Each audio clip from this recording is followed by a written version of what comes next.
Leslie Pelletier, bonjour. Bonjour Stéphanie. Alors Leslie, tu es directrice de la communication Monde chez Citroën. Tu as été fraîchement nommée en septembre dernier. Tout à fait, Tu es ce qu'on appelle une car girl. c'est ça. Tu as fait toute ta carrière dans l'automobile et en plus dans la communication. Est-ce que tu pourrais nous retracer ton parcours? Alors, j'espère que ça ne va pas être trop long. Prends ton temps. J'ai commencé en fait en 1997. C'était dans le cadre de mes études en fait. J'étais sur un parcours commerce international où on devait donc effectuer un stage à l'étranger. Donc je l'ai effectué chez Mercedes-Benz au hasard. En fait, j'étais fan d'automobile, donc je voulais vraiment que ce soit dans l'automobile. Et fan de Mercedes en particulier ou Et j'avoue, fan de Mercedes en particulier. Ça nous fait un point commun, un autre. Dans le mur de ma chambre, j'avoue, on était sur des SLK. Voilà. Donc, j'ai commencé là-bas et c'était à la presse internationale. Donc j'ai fait 2 stages successifs à Stuttgart, au siège social de Mercedes-Benz. À la suite de cela, j'ai continué dans le cadre de mon école de commerce en spécialisation marketing international chez Mercedes-Benz France. D'ailleurs, j'encourage Tu étais en tous les alternance à ce jeunes. moment-là. J'étais en alternance et j'encourage vraiment les jeunes à pouvoir suivre un parcours en alternance, que c'est vraiment très très bénéfique et très enrichissant. On a donc une expérience professionnelle d'un côté, un diplôme de l'autre et généralement à l'issue, lorsque ça se passe bien, on arrive voilà, à pouvoir intégrer la société dans laquelle on est. Ce qui était mon cas. Donc j'ai eu la chance ensuite de me voir proposer un poste en CDI au marketing, même si j'avoue que j'étais très intéressée par la communication et les relations presse, mais à l'époque, voilà, un poste en marketing s'est ouvert et j'y suis restée un peu moins d'1 an, puisqu'après, en 2000, Jean-Rolf Tanguy, qui était le patron des relations presse de Mercedes-Benz France à l'époque, m'a proposé de revenir à la presse sur un poste d'attaché de presse, poste sur lequel je suis restée jusqu'en 2003. Voilà. Alors, l'automobile, tu l'as dit, tu avais des posters dans ta chambre de SLK. C'est une passion que tu partages avec des membres de ta famille ou... C'est une passion que je partage avec mon papa, puisque mon papa était aussi dans l'automobile. Donc il était notamment, il a commencé mécanicien, il a été chef d'atelier, il a été responsable de groupement de véhicules pour la gendarmerie. Donc c'est une passion que je partage avec mon papa.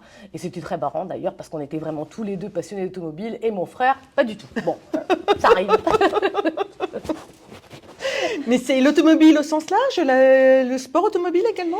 L'automobile au sens large, alors voiture récente, voiture ancienne, mais surtout une grande passion pour la compétition automobile et plus particulièrement la Formule 1. Il m'arrivait de me lever à 5 heures du matin pour regarder des grands prix de Formule 1. Alors chez Mercedes, à l'époque, j'étais vraiment ravie puisque on avait un programme en Formule 1, on avait accès aux pilotes. À l'époque, c'était Häkkinen, Raikkonen, David Coulthard, etc. Donc voilà, compétition automobile très intéressée. Ouais.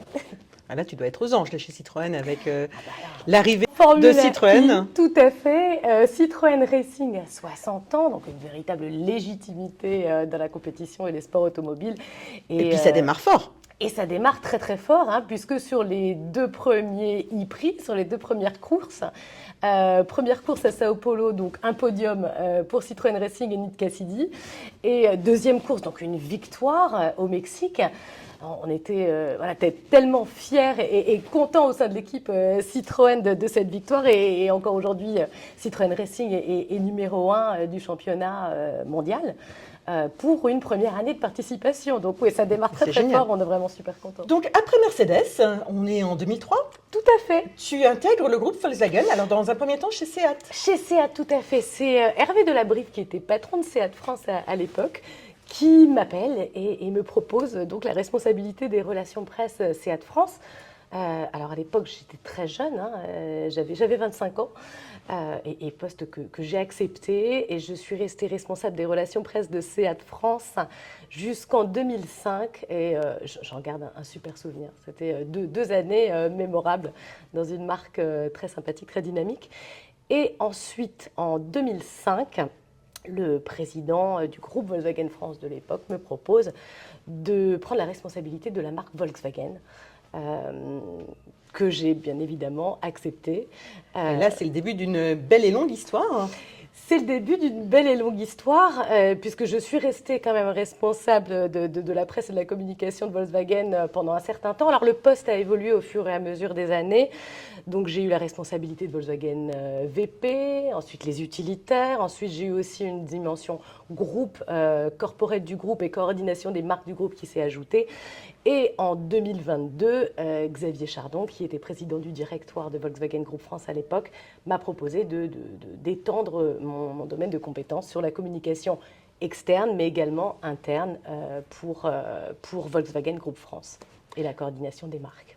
Alors après une marque populaire allemande, tu rejoins la marque populaire française, Tout à Citroën. fait. Oui. Et là, tu suis Xavier Chardon. Et là, je suis Xavier Chardon, effectivement. Xavier a été nommé CEO de Citroën en juin 2005 et j'ai eu l'immense bonheur et joie de pouvoir le rejoindre depuis septembre 2025. C'est une marque qui est véritablement passionnante, avec un héritage, un patrimoine incroyable, marque française, marque qui existe depuis 1919, avec des modèles iconiques, emblématiques, la marque la plus collectionnée au monde, c'est important de le souligner. Voilà, il y a énormément de choses à faire avec la marque Citroën et je suis vraiment, vraiment ravie et super motivée et passionnée par ce nouveau challenge. Tu parlais des voitures iconiques de Citroën. Vous étiez récemment à Rétromobile. Tout à Vous avez fait. eu d'ailleurs un prix Oui. pour la préservation d'un concept car qui est absolument fantastique, c'est la Carine. Oui, tout à fait. Et oui, alors effectivement, les icônes, il y en a plein. Ça a démarré avec la traction, il y a eu la 2 chevaux, la DS, la SM. Donc l'histoire continue, c'est une belle histoire. Et à Rétromobile, alors c'est vrai que c'était un petit peu original puisque le stand était vraiment dédié à l'innovation et la créativité de la marque Citroën à travers les décennies. On avait une 2 chevaux de 1939 qui était parmi l'un des premiers exemplaires à avoir été produit. Il en reste simplement 4 et on avait donc l'exemplaire qui était restauré sur le stand. On avait des concept cars emblématiques tels que Carine, donc tu en as parlé, Carine qui a donc reçu le prix Rétromobile de la préservation après-guerre. Et là, je tire mon chapeau, un énorme bravo et félicitations à toutes les équipes de l'aventure, voilà, et les bénévoles qui travaillent et qui œuvrent pour la préservation et le rayonnement de nos véhicules de patrimoine Citroën. Un grand bravo à eux parce que c'est grâce à eux que ce prix et que ce beau stand à Rétromobile pour la marque Citroën a été possible. Alors Citroën, on l'a dit, a toujours été une marque extrêmement innovante, mais elle se distingue aussi par son côté inclusif, depuis toujours. En fait, ça a démarré pendant la Première Guerre mondiale, lorsque André Citroën a converti son usine de Javel en fabrique d'obus. Il faisait travailler des femmes. Et alors là, il a mis en place des politiques sociales totalement révolutionnaires, des primes de naissance, des primes d'allaitement, il y avait une garderie. Cette inclusion et cette égalité des chances, c'est dans l'ADN de Citroën depuis toujours. C'est toujours le cas aujourd'hui, puisque Citroën est fier de soutenir l'association Wave pour la promotion de la mixité dans les métiers de l'automobile. Et effectivement, dès le départ, c'était vraiment dans l'ADN de la marque. Et on est sur une logique de continuité. C'est véritablement dans l'ADN de la marque Citroën. Et également cette proximité avec les gens. En fait, Citroën, c'est une marque qui a toujours su innover et se réinventer, mais tout en restant basée sur ses fondamentaux. Alors, ce sont bien évidemment le confort, un design très innovant, mais également cette proximité avec les gens qu'a toujours su insuffler la marque Citroën.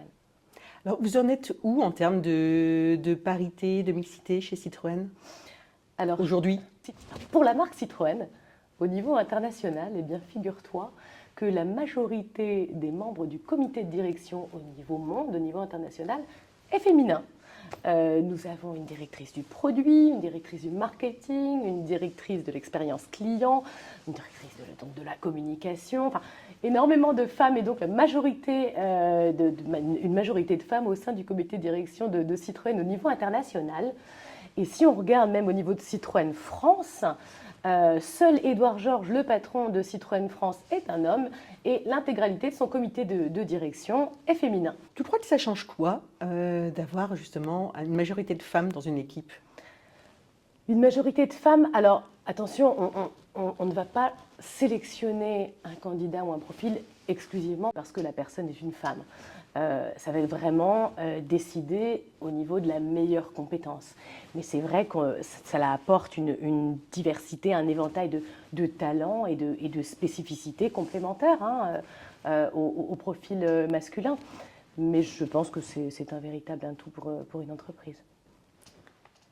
Alors ça fait bientôt 30 ans que tu es dans l'automobile. Oui, c'est vrai. Est-ce que tu as vu une évolution au niveau de la mixité dans le secteur qui est quand même réputé plutôt masculin? Oui, j'avoue qu'au début de ma carrière, il y avait quand même très très peu de femmes dans les métiers de l'automobile, y compris dans ceux de la communication, qui se sont maintenant beaucoup féminisées. Ah, même dans la communication? Même dans la communication, c'est vrai. Enfin, en tout cas, moi quand j'ai commencé, et notamment sur ma première entreprise, on était quand même sur une majorité d'hommes et même sur des métiers de la communication. Au niveau de la communication, on est quand même davantage féminisé que d'autres secteurs ou domaines de l'industrie automobile.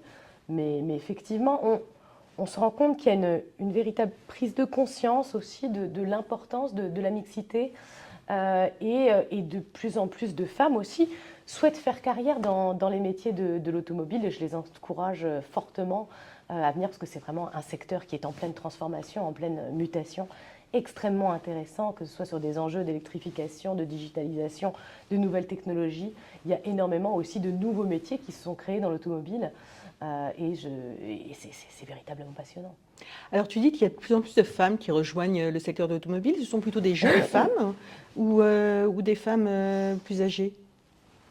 Alors tout dépend des services, des départements, des entreprises. Je dirais qu'il y a quand même une majorité de jeunes femmes.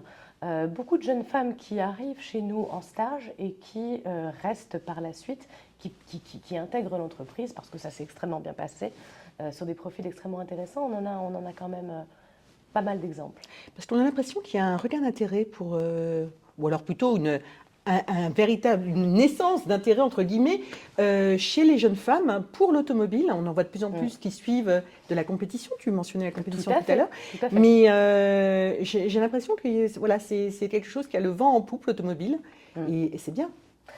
C'est une très très bonne chose. Et c'est vrai que sur les salons, on voit de plus en plus de femmes être passionnées par l'automobile. On le disait, par la compétition automobile. C'est vrai que c'est un secteur qui intéresse de plus en plus de femmes. Et tant mieux, c'est une très très bonne chose. Cette inclusion des femmes qui est dans l'ADN de Citroën depuis toujours, est-ce que c'est ça qui vous a poussé à devenir partenaire de Wave ? La promotion de la mixité au sein des entreprises et notamment dans le domaine de l'automobile est très très très importante et primordiale. Néanmoins, on ne va pas sélectionner un candidat ou un profil parce que c'est une femme. Ça va être bien évidemment le meilleur candidat, les meilleures compétences qui seront sélectionnées pour le poste. Mais ça permet d'avoir un éventail de talents et de diversité qui n'est clairement pas négligeable. Et on soutient clairement l'association Wave qui œuvre vraiment pour la promotion de la mixité au sein de l'automobile. Et on encourage les femmes à venir rejoindre ces métiers d'automobile très très passionnants et très diversifiés. C'est important de sensibiliser, d'informer et de rassurer les femmes sur les métiers de l'automobile. Ce qu'œuvre l'association Wave, notamment. L'association Wave, en fait, propose en plus tout un tas d'actions et de programmes vraiment très très intéressant. Et j'encourage d'ailleurs les femmes à adhérer à cette association. Des actions diverses et variées, notamment au travers des rencontres annuelles, des rencontres pour l'emploi, du trophée de la mixité, le trophée de la femme de l'année, etc. C'est une association qui est réellement très active et Citroën est fière de soutenir l'association Wave. Alors, on l'a dit, tu es arrivée à la suite de Xavier Chardon, chez Citroën. Xavier est arrivé au mois de mai et depuis le mois de mai de l'année dernière, on a l'impression que le succès est au rendez-vous. Tout sourit à Citroën. On est dans une très très bonne dynamique actuellement. J'avoue, on a eu un lancement C5 Aircross très réussi, et voilà, un modèle très plébiscité par les journalistes, par les médias. Une progression aussi dans les ventes. Sur l'année 2025, la marque Citroën a progressé au niveau mondial de 1%, mais c'est une progression, donc très belle dynamique. On a eu un très bon accueil sur notre concept Hello également, qui a été présenté en décembre dernier et qui était également présent au Salon de Bruxelles et sur Rétromobile. Effectivement, on peut dire que la marque Citroën est dans une excellente dynamique actuellement.